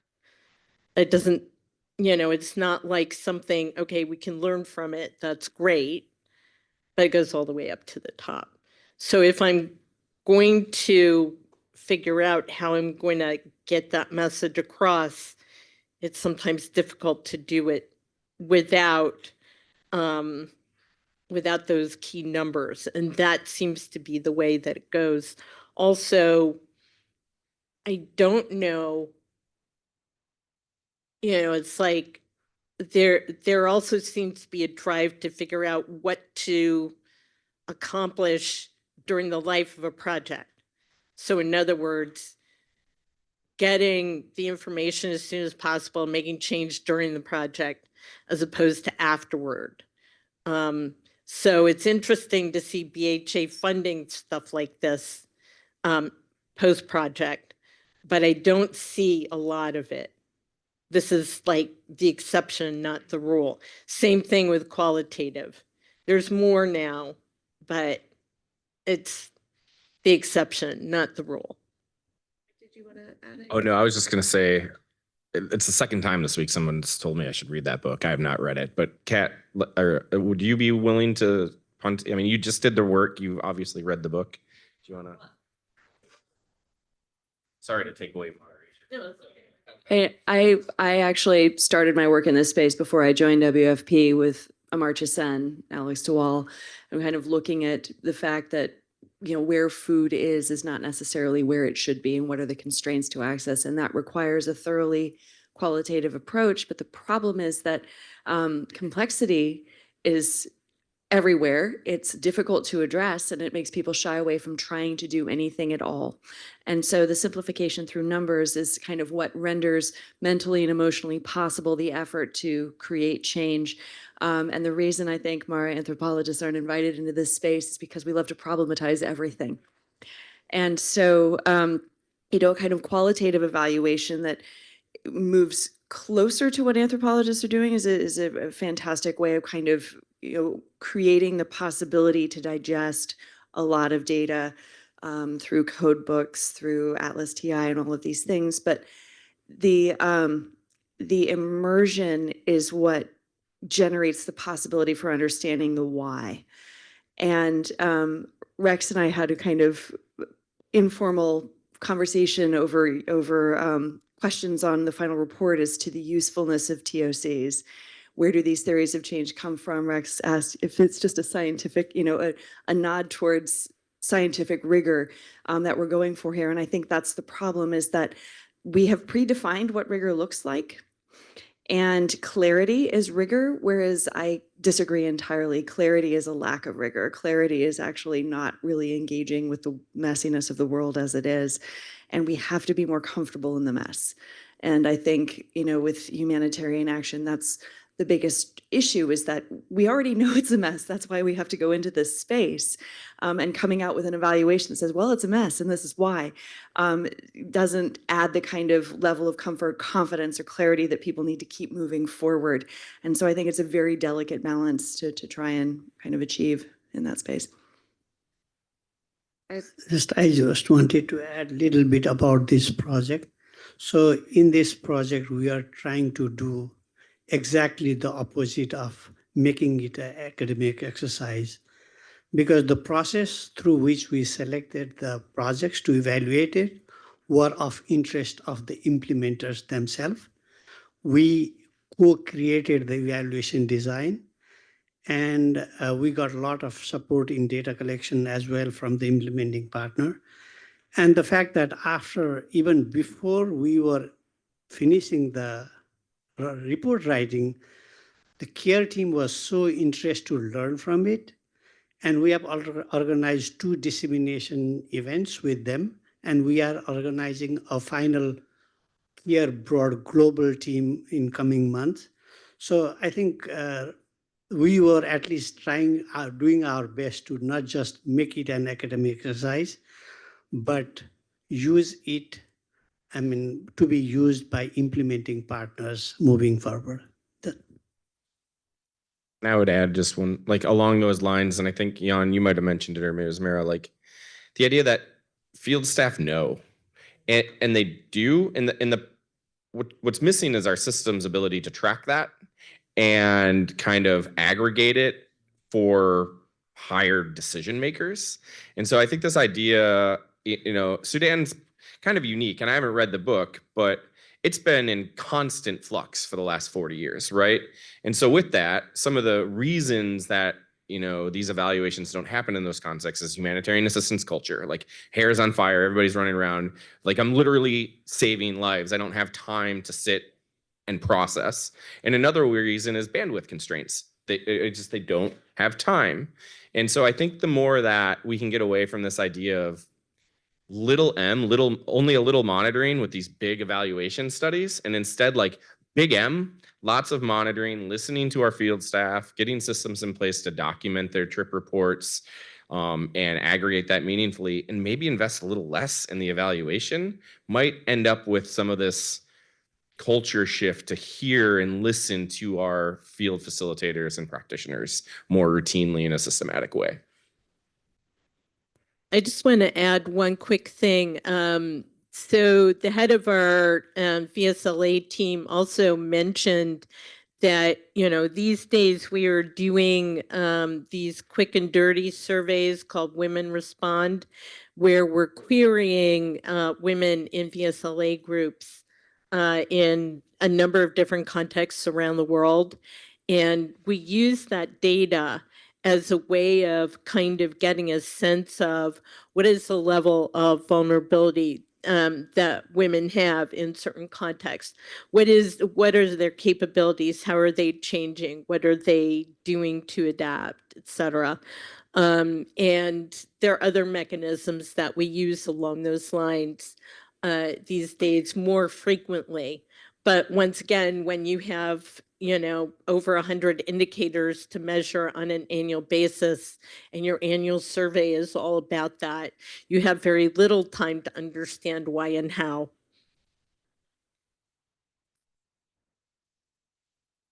I'll just add 2 cents because this rings true of other conversations in the development sector that I've been part of, which is risk tolerance within not just USAID, but the federal government. And if there was a culture that actually encouraged failure in a constructive way, encouraged there to be something that didn't work out, but there were rigorous lessons from that were adapted, that could really just transcend into the shift that that you're referring to, Lloyd, and the comparison was made by a veteran of USAID who spent decades there and reflected on the comparison between NASA and SpaceX. That SpaceX, when something, goes wrong and it explodes, they celebrate, they can learn from it. And NASA is so risk averse, and therefore, one is advancing and one is not in terms of that realm. But that culture of celebrating failures in a constructive way was really intriguing in a recent conversation, which is relevant to your reflections. Anybody else have any thoughts before we close out? One more from online.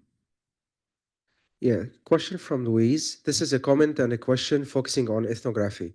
The speakers have wonderfully shown that ethnographic insights can make a difference in understanding effects, impacts, even in emergency setting. But emergency do not lend themselves to extended study times. 2 months is a long, not a short field period. What would it take for ethnographic method be adapted to be much shorter time frames? Can we work to change long-term deep analysis to short-term deep analysis? Are there practical examples of this in different sectors? What about critical question checklists, open question formats?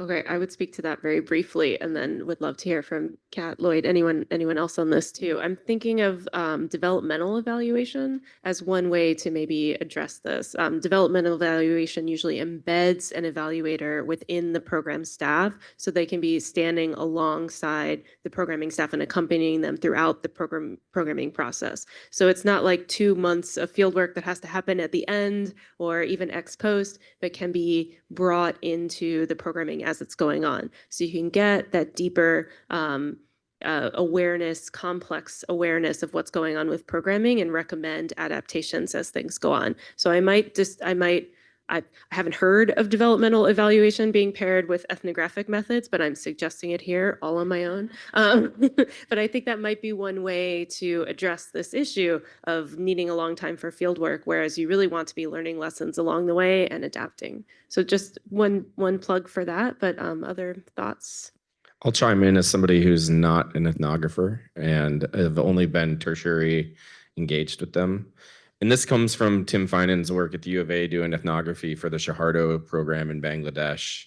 I think there's a huge opportunity here where we're talking about, our field staff know and the participants know, and there's an opportunity for training and empowering them to do a lot of this work. And I think that can be supplemented with technology where it is now, where we can literally record every conversation and later have it transcribed and translated. And so I think, we don't have to have a Western-centric researcher come in and do this work. It can be done, as you're saying, as part of the programming, but by local community members, or at least people familiar with the regions, and a lot more cost-effective with a lot more rigor than maybe was feasible 15, 20 years ago.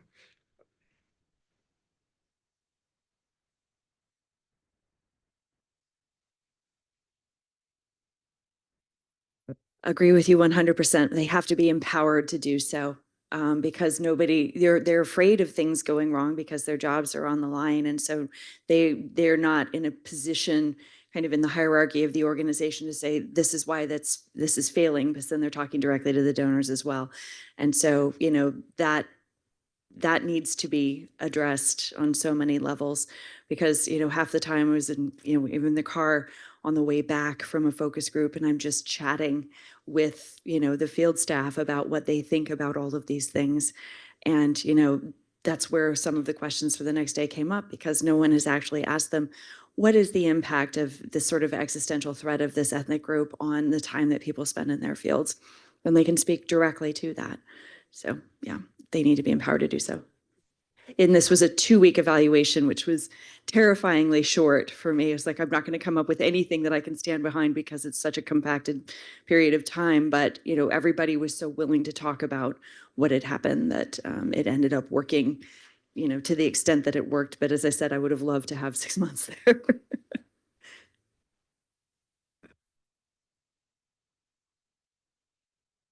Okay, great. I'd like everyone to please join me in thanking our panel for their insights. And again, this really is wonderful, including the folks online, just to have this community of practice and to maximize the efforts of Dennis, Professor Bolten, and their incredible team that worked on this particular Erie project. We have lunch waiting, so it's an opportunity to network further with each other, with our panelists, enjoy some community, and thank you all for your time on this sunny, chilly winter day. Please join us for lunch, and thank you for coming.